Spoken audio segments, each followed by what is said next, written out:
Grand angle consacré aux Balkans. Cette région qui a connu la guerre est souvent désignée comme une poudrière. Est-elle l'avenir de l'Europe? Est-ce possible?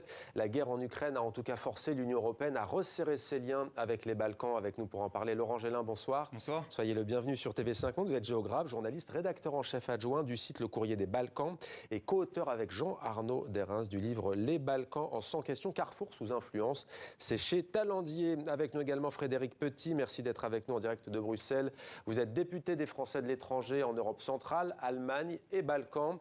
Je précise que vous faites partie du MoDem, la majorité présidentielle française. Laurent Gélin, pour le commun des mortels, rappelez-nous ce que recouvre ce terme des Balkans. On va vouloir carte à l'appui géographiquement et peut-être avec une petite idée politique. Alors, la région des Balkans correspond à ce que l'on situe comme la péninsule au sud-est de l'Europe. Alors, les limites de la région sont relativement floues, dépendent des acceptations des uns et des autres.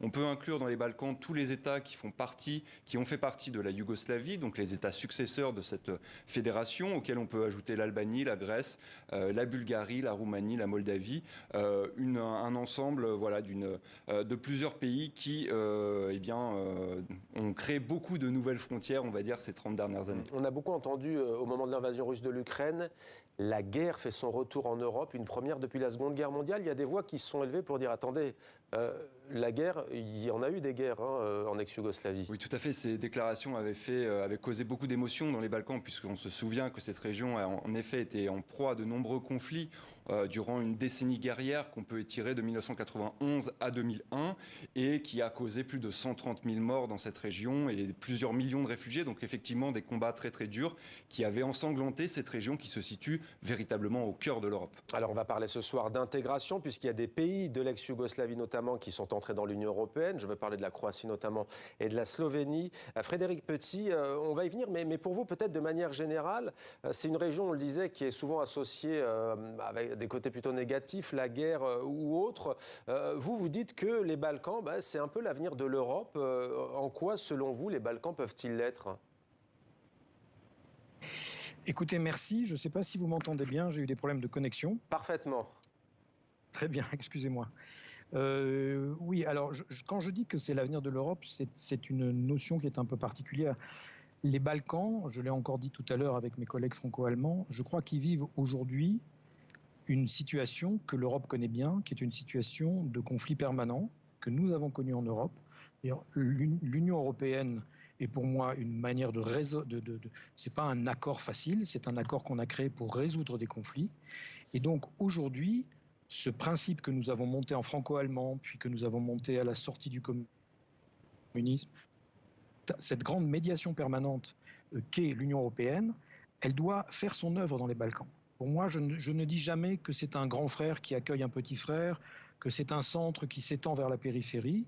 Je considère que l'aventure européenne passera dans son effort de réconcilier, de faire travailler ensemble des gens qui étaient ennemis héréditaires pour que ça s'inscrive. C'est en ça que je dis que c'est l'avenir de l'Europe. Vous savez, je crois qu'il y a une notion qui est très importante en ce moment, c'est qu'on redéfinit l'idée de nation. On arrive à des nations citoyennes.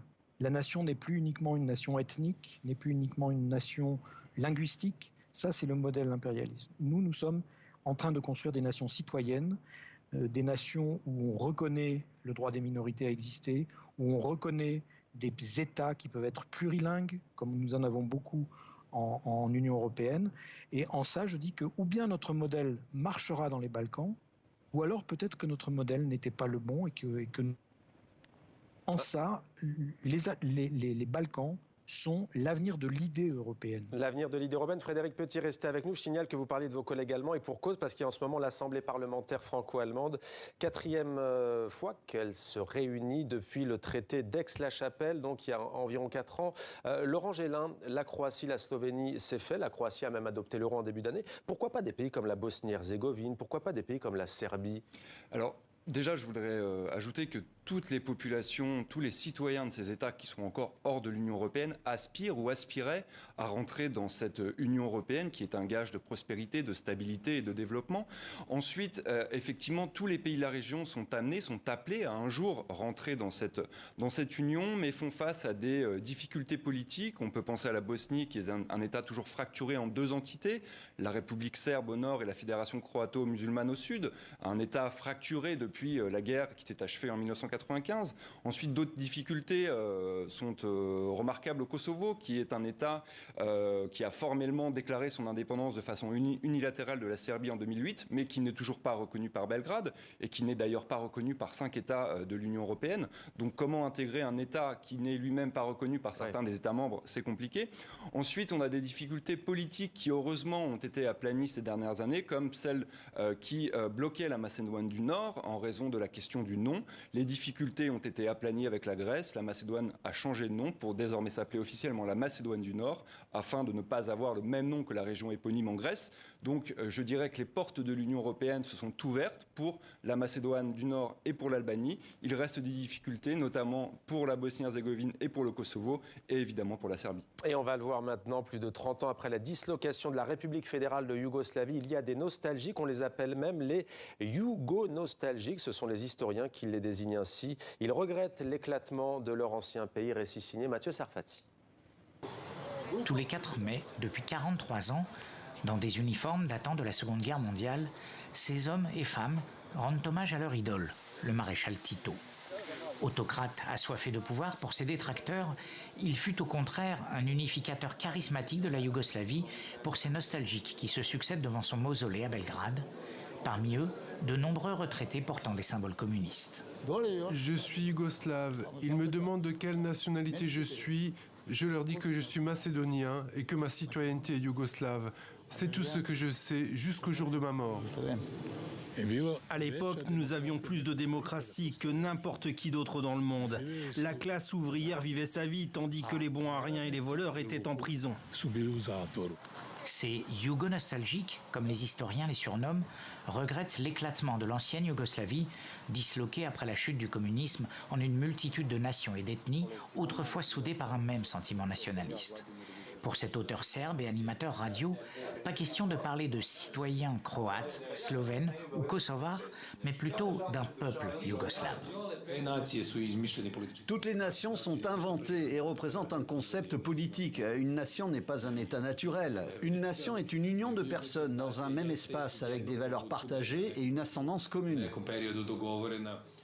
Son rêve, que les Yougoslaves, au même titre que les Bosniaques ou les Hongrois, soient reconnus par la Serbie comme minorité ethnique, ce qui confère des avantages électoraux et des financements publics. Nous ne sommes pas des ex-Yougoslaves, nous sommes la future Yougoslavie, pas l'ancienne. Ici, à Belgrade, le renouveau de l'identité yougoslave est encore balbutiant, mais bien réel. Ils sont de plus en plus de jeunes à s'en réclamer. Au dernier recensement, sur les 6,5 millions d'habitants que compte la Serbie, 27 000 se déclarent officiellement yougoslaves. C'est 10% de plus qu'il y a 12 ans. Laurent Gélin. Oui, écoutez, je pense que cette yougo-nostalgie dont parle le reportage est un sentiment partagé par beaucoup de gens dans cette ancienne fédération, tout simplement parce que les conditions de vie à l'époque, sous cette Yougoslavie du maréchal Tito, étaient très certainement meilleures que celles que l'on trouve aujourd'hui dans beaucoup d'États de la région.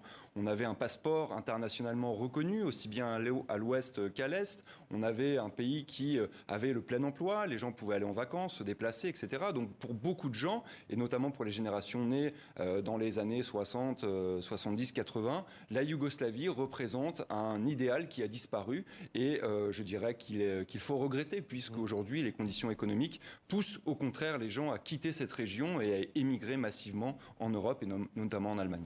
Frédéric Petit, puisque Laurent Gélin parle d'Allemagne, l'Allemagne a toujours été, je parle sous votre contrôle, plutôt favorable à l'élargissement au pays des Balkans. La France n'était pas le cas. Emmanuel Macron en 2019 n'était pas forcément pour. Il a changé d'avis. On imagine que c'est la guerre en Ukraine qui a rebattu les cartes. Vous avez dit beaucoup de choses et je vais essayer de trier. On vous entend pas beaucoup. Allez-y pour voir, monsieur le député. On retente. Allez-y. On vous entend pas, monsieur le député. On va essayer de rétablir la liaison. Bon, là. Ah, monsieur le député, allez-y donc. Oui. Voilà. Donc je vais trier, oui. D'abord, une notion qui est très importante et qu'on vient de voir. Vous savez, quand on a créé l'Union européenne, on l'a oublié, les jeunes générations l'ont oublié, la Sarre était française. Le bas de Wurtemberg, ce n'était pas l'Allemagne. Et ça a duré encore 10-15 ans après la création de l'Union européenne.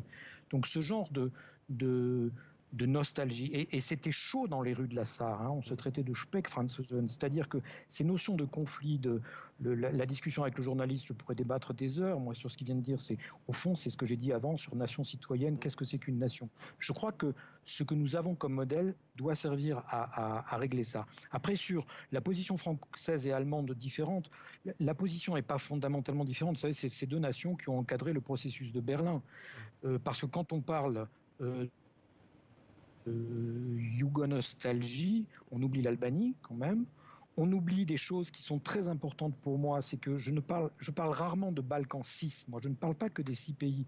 Je crois que l'Union européenne, le défi qu'elle a dans les Balkans, c'est pas uniquement l'intégration des 6 qui n'y sont pas encore, c'est une réflexion sur la vision de cette nation, de cette région avec 29 nationalités, 4 religions, des langues différentes, des anciens morcellements, y compris Frédéric Petit, comme le temps file, hein, la Serbie, le Monténégro, pour ne citer que, piétinent à la porte de l'Union européenne. Et pendant ce temps, il y a un pays, puissance, la Chine, qui leur offre une aide intéressée, sans doute, à coup d'investissement massif. Ça vous inquiète ?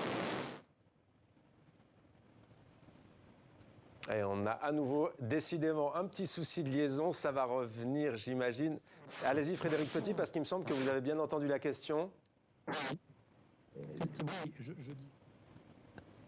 Bon, on va essayer de vous retrouver juste après. Je me tourne vers vous, Laurent Gélin. C'est intéressant parce que vous, dans votre livre, justement, il y a une question parmi les 100. La Chine est-elle en train d'acheter les Balkans ? Oui, c'est ce qu'on observe. En tout cas, les principaux investissements qui se réalisent dans la région depuis maintenant une dizaine d'années sont issus d'entreprises chinoises. Alors, tout d'abord, dans des axes de communication. La Chine a investi, par exemple, dans les lignes ferroviaires qui partent de Belgrade pour rejoindre Budapest. La Chine construit une autoroute au Monténégro qui doit relier la côte monténégrine à la frontière serbe.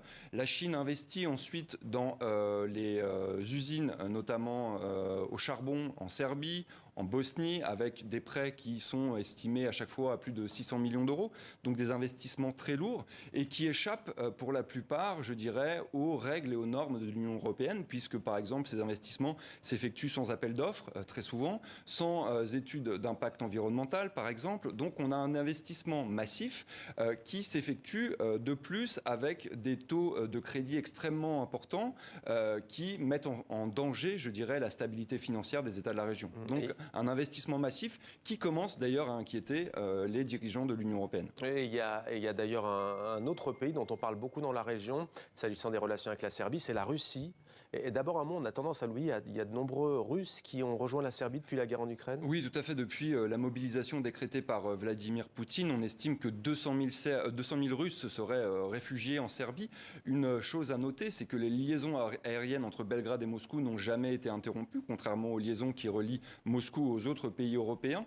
Et la Serbie, de plus, a toujours, je dirais, une position relativement ambivalente avec la Russie. À la fois, la Serbie réalise la majorité de ses échanges économiques avec l'Union européenne, il ne faut pas l'oublier, mais en même temps, la Serbie, je dirais, a toujours privilégié ce rôle de balancier entre l'Union européenne, l'OTAN et la Russie. L'armée serbe s'entraîne très régulièrement, par exemple, avec l'armée russe.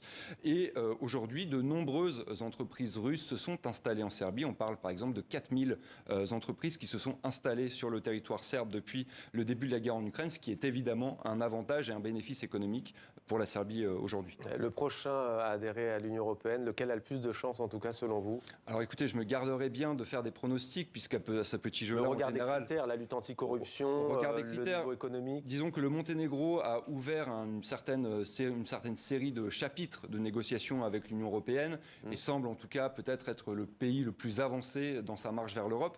Mais encore une fois, ce long chemin d'intégration qui dure quand même depuis le début des années 2000, personne ne sait quand il se terminera réellement. réellement. Laurent Gélin, merci beaucoup d'avoir été notre invité. Je rappelle donc que vous êtes le co-auteur avec Jean-Arnaud Desrins de ce livre que l'on voit à l'image, Les Balkans, donc en 100 questions chez Talendier. Merci d'être venu avec nous. Merci. Monsieur le député Frédéric Petit, merci d'avoir été avec nous. On a eu hélas quelques problèmes de liaison.